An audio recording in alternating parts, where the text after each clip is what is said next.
bonsoir. Ambiance particulière ce vendredi dans le Zior. Les populations ont accueilli avec ferveur le lancement par le Premier ministre du projet de développement rural de la plaine de Djaglé, en ligne de mire l'exploitation de 340 hectares de terres irriguées pour la culture du riz.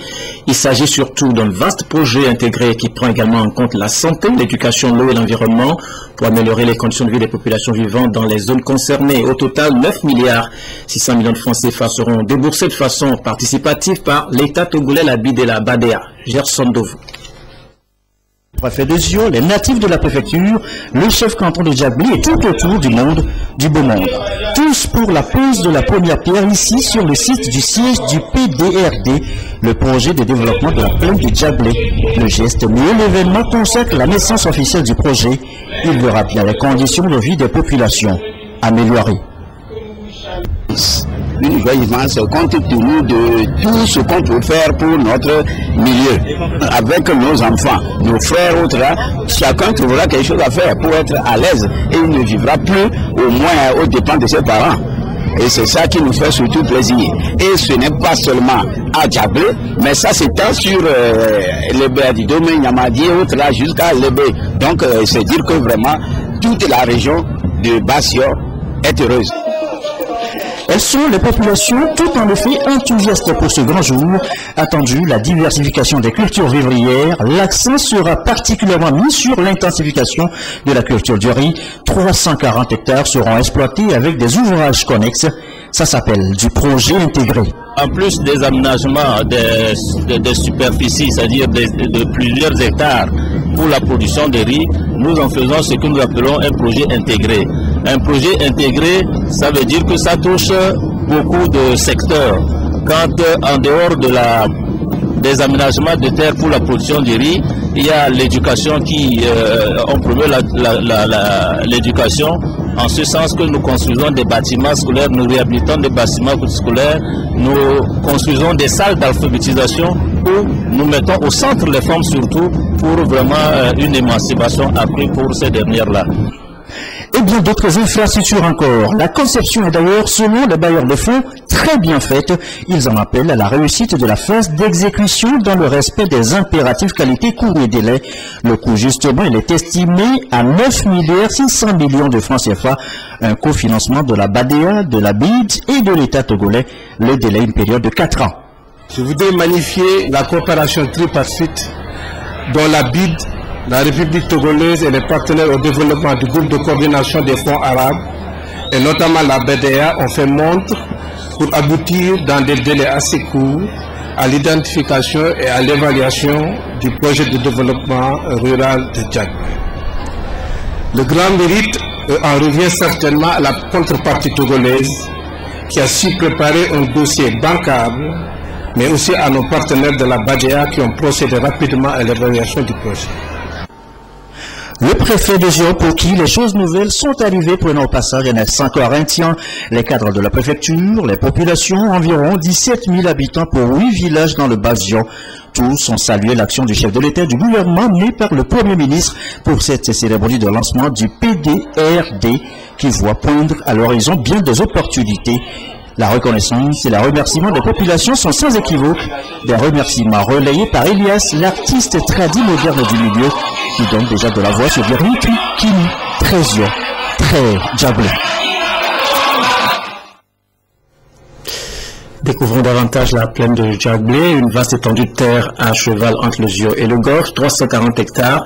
Les études l'ont démontré, le projet a toutes les chances d'aboutir car la zone est propice à sa réalisation, ce qui va contribuer à terme à accroître la production de riz et par là réduire la dépendance vis-à-vis de l'extérieur. Autrefois marécageuse et sans intérêt, la zone sera désormais l'objet de toutes les convoitises parce que mise en valeur par l'État. Edem Sousouko. Cette étendue de terre, jusqu'alors mal exploitée, 340 hectares au total, sera bientôt aménagée et mise à profit. Située sur la rive gauche du fleuve Zion, la plaine de Djaglé est une zone marécageuse par endroits et inondée en saison pluvieuse. Après le retrait des eaux, les femmes et principalement les jeunes y pratiquent du maraîchage. Le projet de développement rural de la plaine de Djaglé va au-delà de la culture du riz, permettre de promouvoir la pisciculture et l'élevage. il va sans dire qu'il y aura de l'activité. On est obligé d'entreprendre des actions d'accompagnement parce que produire ne veut rien dire, mais il faut aussi véhiculer ces productions jusqu'aux consommateurs. Et dans ce sens, il y a beaucoup d'éléments, de paramètres qu'il faut sur l'itinéraire. Maintenant, facilement, on peut aller d'un village à l'autre.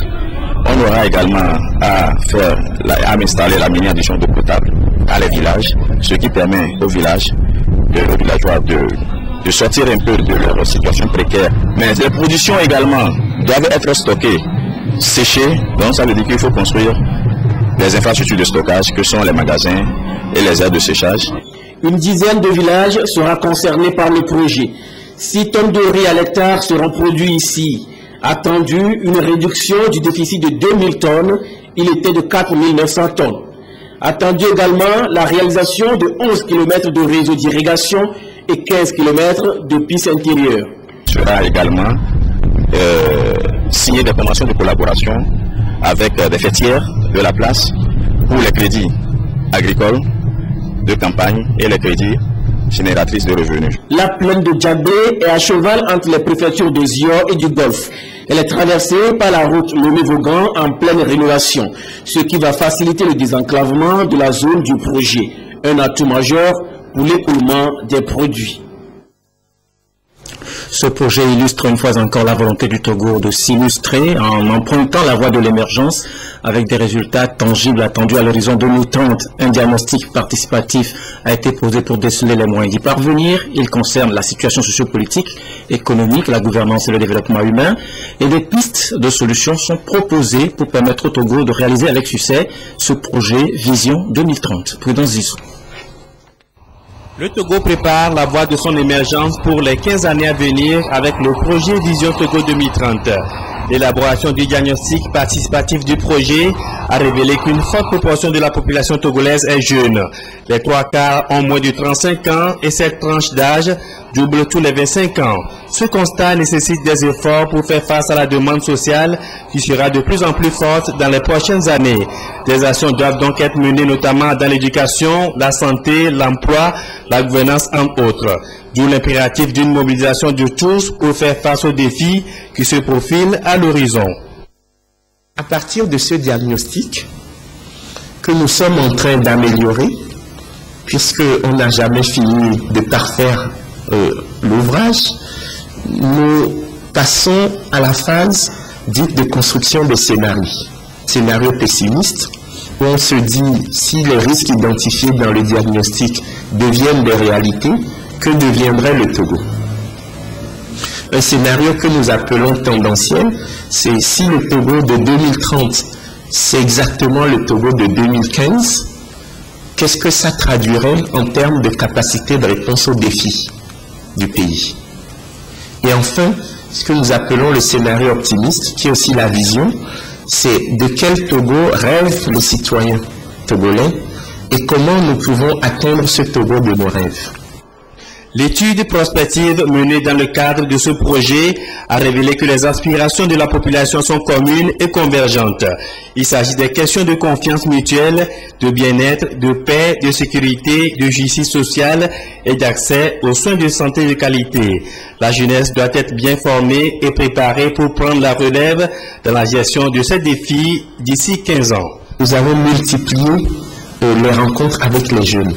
Parce que quand nous parlons de Togo 2030, celui qui a 15 ans aujourd'hui, il aura 30 ans en 2030. Et donc, c'est lui qui sera aux manettes de la société togolaise dans toutes ses dimensions.